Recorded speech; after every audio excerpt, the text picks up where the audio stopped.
So Ketika future projects ఏంటి?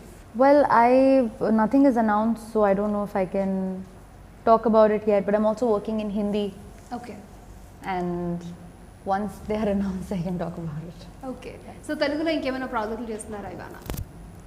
ఆపాం, చాలా వచ్చినాయి. చాలా వచ్చిందిరా. రిలీజ్ వరకు ఆగండి, ఇంకా బెటర్గా ఇని అప్పుడు అంటే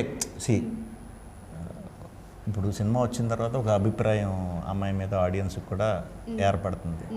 సో ఈ లోపు ర్యాండమ్గా సెలెక్ట్ చేసుకుని చేసేయటం కంటే కూడా అంటే సార్ ఇప్పుడు నార్మల్గా సినిమా రిజల్ట్ మీద కూడా అప్రోచ్ అయ్యే వాళ్ళ థింకింగ్ మారిపోతూ ఉంటుంది. రిజల్ట్ బట్టి అప్రోచ్ అవటం అదంతా ఆ రోజులు వెళ్ళిపోయినాయి. ఇప్పుడు ఓన్లీ టాలెంటే. ఇప్పుడు రిజల్ట్ మ్యాటర్ ఉందా లేదో చూస్తున్నారు.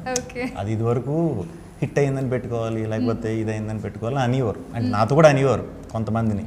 అప్పుడు చాలా కోపం వచ్చింది. నేను కావాలని వాంటెడ్లీ ఆ కోపంతోనే ఎవరికైతే హిట్ లేదో ఫ్లాప్లో ఉందో వాళ్ళనే పెట్టుకునేవాడిని కావాలని. అది తప్పు అని ప్రూవ్ చేయడానికి. దట్టు ఆడవాళ్ళని అలా అంటే నాకు చాలా చిరాకు. అది అంటే ఇప్పుడు ఇండస్ట్రీలో అంటూ ఉంటారు కదా సార్, అదే ఐరన్ లెగ్ అలా అంటే అవునవును, అది లేదులేండి.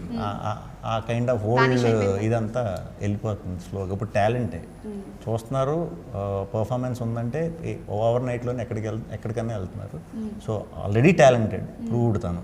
బట్ తెలుగు ఆడియన్స్కి ఈ కథ త్రూ కనిపిస్తున్నప్పుడు దీన్ని బట్టి ఇప్పుడు చేసిన పాత్ర బట్టి కొన్ని క్యారెక్టర్స్ వస్తాయి. అండ్ ఎక్స్పెక్టేషన్ కూడా చూసిన వాళ్ళకి ఒక అభిప్రాయం ఏర్పడుతుంది అమ్మాయి మీద. సో దాన్ని బట్టి చాయిస్కి వెళ్తే ఇంకా ఈజీ ఇది ఉంటుంది. కాబట్టి ఎలా వస్తాయి రావా అని టెన్షన్ ఉన్న వాళ్ళు అలా ఒప్పేసుకోవచ్చు టగడగడగడగా. వీళ్ళుగా ఆ ప్రాబ్లం లేదు. ఇద్దరు చాలా బాగా చేశారు సినిమాలో. ఈ సినిమా డెఫినెట్గా కెరియర్కి ఒక మంచి స్టెప్, బూస్ట్ ఇస్తుంది. మీరు ఇందాక అన్న బూస్ట్ ఇచ్చింది అన్నారా? ఆ సాంగ్ బూస్ట్ ఇచ్చింది కాబట్టి ఇది కాంప్లెన్ బార్న్విటో గ్యారంటీ ఇస్తుంది. ఓకే.